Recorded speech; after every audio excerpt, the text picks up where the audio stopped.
What's up, my comic comrades? Today we're jumping back into Jonathan Hickman and Greg Capullo's Wolverine Revenge title with issue 2. Last we left off, we learned a massive EMP caused by the crashing asteroid M put all of North America and most of Northern Europe and Asia into complete darkness and chaos, leaving them without a single working phone, computer, light bulb, power plant, nada. So a team of heroes handpicked by Nick Fury, Wolverine being one of them, was tasked with retrieving the only working cold fusion seed reactor that's in the hands of the Brotherhood of Evil Mutants. This Brotherhood currently consists of Mastermind, Sabretooth, Omega Red, Deadpool, and Colossus. Yeah, you heard me right, Colossus. Long story short, the Brotherhood is like, yeah, no way we're giving you our seed reactor, and implants bombs in Cap, Bucky, and Wolverine's chests, detonating them, killing Cap and Bucky, but of course, Wolverine is able to heal as his body pulls itself back together on the last page of the issue with him out for revenge, hence Wolverine's Revenge. Now, we already broke the entire first issue down in detail, which you could find right here, but just wanted to give everyone a quick refresher. So now on to issue 2. The issue starts off with Wolverine standing over Captain America's casket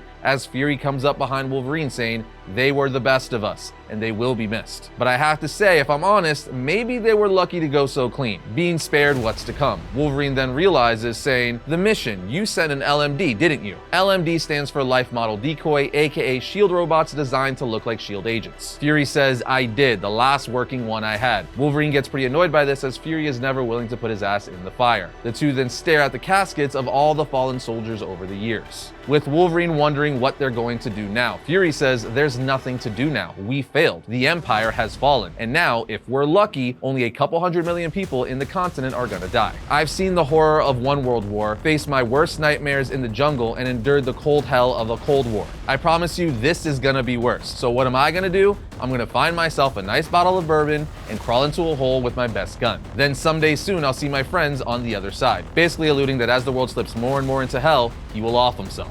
He asks Logan, "What about you? What are you gonna do?" And we know exactly what Wolverine is gonna do. He's gonna get revenge. But before we go any further, today's sponsor, Fanhome, just launched a new Legends of Batman collection you guys need to know about. If the name Fanhome rings a bell, it's because we've already shown you several of their amazing kits in the past, including the Millennium Falcon, the 66 Batmobile, their Infinity Gauntlet, and several others. To put it simply, they make some of the best collectible models you'll find anywhere. But now they've curated the most iconic Batman comic stories and assembled an amazing collection for you guys to bring home. Over the course of your Fanhome subscription, you'll get 136 Dark Knight comics, including exclusive gifts like 3 Batman posters, metal bookends you could place on either side of your collectible series, and if you pay with PayPal, you'll get the cover artwork collector's book, Legends of Batman. In fact, right out the gate when you sign up, you'll score your first 6 titles with classics like Batman Zero Year One, Batman and Son, Batman Hush, and Flashpoint, along with the Legends of Batman printed plate and a mug shortly after. So this is one you want for your collection. Just click the link in our description to get your Legends of Batman subscription today. And while you're on their site, you gotta check out their other hot Marvel, Star Wars, and classic movie models too. Again, just click the link below and use our code VARIANT to let them know we sent you. All right, getting back to Wolverine's Revenge, we jump 3 months into the future where we find Wolverine in a forest in the Dakotas, when all of a sudden,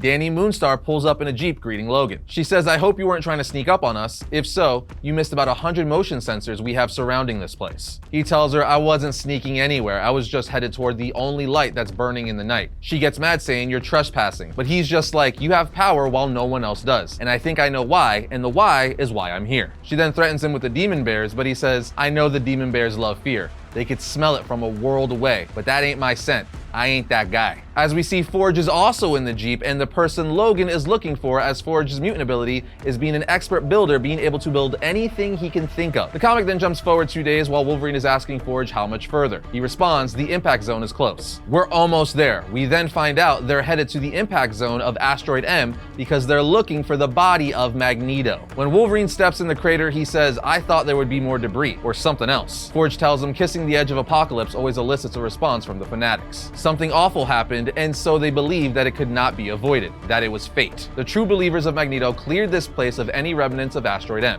holy trinkets of their mutant prophet of doom. Wolverine asks, "Then how do we know he's here?" Forge basically says, "I assume the impact would have buried him deep enough that they wouldn't be able to find him, so I scanned the area for myself and confirmed he's beneath our feet." Wolverine is then like, "I'm assuming you have some sort of high-tech digging machine to get him out then?" Forge says, "Yeah," as he throws him a normal shovel, which pisses Wolverine off. Some time goes by and Wolverine eventually uncovers the corpse of Magneto, which is pretty damn crazy. Wolverine then lifts his skull that's still wearing his iconic helmet, takes it off, and hands it to Forge, saying, "Think this will will do. Forge looks at it and says, a little more shielding, a touch of vibranium for feedback, yes, I could make it work. So clearly Wolverine needed to retrieve Magneto's helmet so Forge could modify it for him, as Wolverine has some sort of plan for it. We then see Forge making the modifications, after which Wolverine disguises himself in a cloak and heads to a city that's name has been erased. As he looks around at the people in the city, he says, unbelievable, he's got the whole place brainwashed, before making his way to a facility that he easily breaks into. Wolverine then says, hard to argue you don't have a type, hard to argue you're not that guy. The one who tells the same story over and over again, expecting it's gonna somehow turn out different. As we see, he's talking to Mastermind,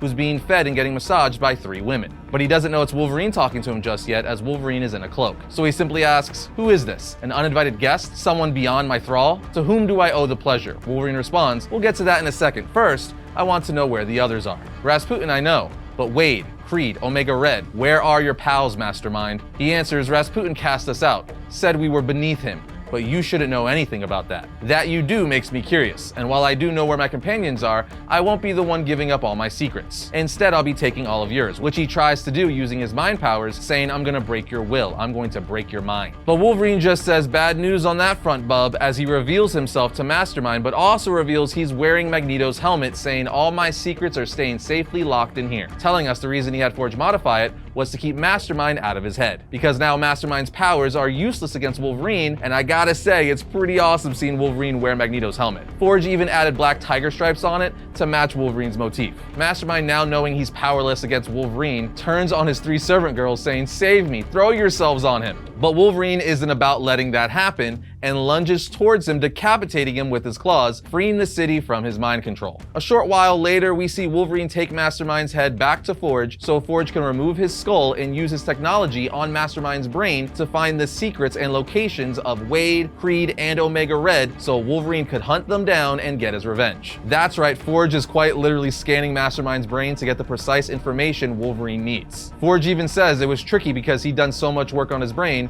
but I'm wired into Mastermind's hippocampus, accessing memories. It looks like Colossus is where you thought he'd be, and Omega is pretty close. Deadpool shows up in multiple locations, seems like he's moving between all of them. Wolverine says probably because no one wants him around. Forge answers, whatever the reason, I assume that what we have on him is less reliable. Wolverine asks Creed, and Forge says, looks like he's made his home in the desert. Where are you gonna go first? Wolverine tells him, old business before new business. What about the other thing I asked for? Can you make it? Forge tells him, I did it while you were gone. Because of course he did. The book then jumps to 1 week later, where we see Sabretooth in the desert eating by a campfire. We then see someone pull up on a motorcycle and shine their light on Sabretooth, and that someone is Wolverine, who gets off and says to him, I bet you're surprised to see me alive. But Sabretooth responds, it would take a lot more than a bomb in my chest to stop me dead. I figured that means you had half a chance of doing the same. Sabretooth continues saying, I'm surprised to see you here right now, though because I assume you're handling all this about as good as you handle any other tragedy. You always lose, so you're always looking to get even. Wolverine tells him, and you're surprised my plans include you? With Sabretooth saying, no, I just think you got grudges that go all the way down. Wolverine tells him, yeah, I got a few, including you, Creed, with Sabretooth telling him, see,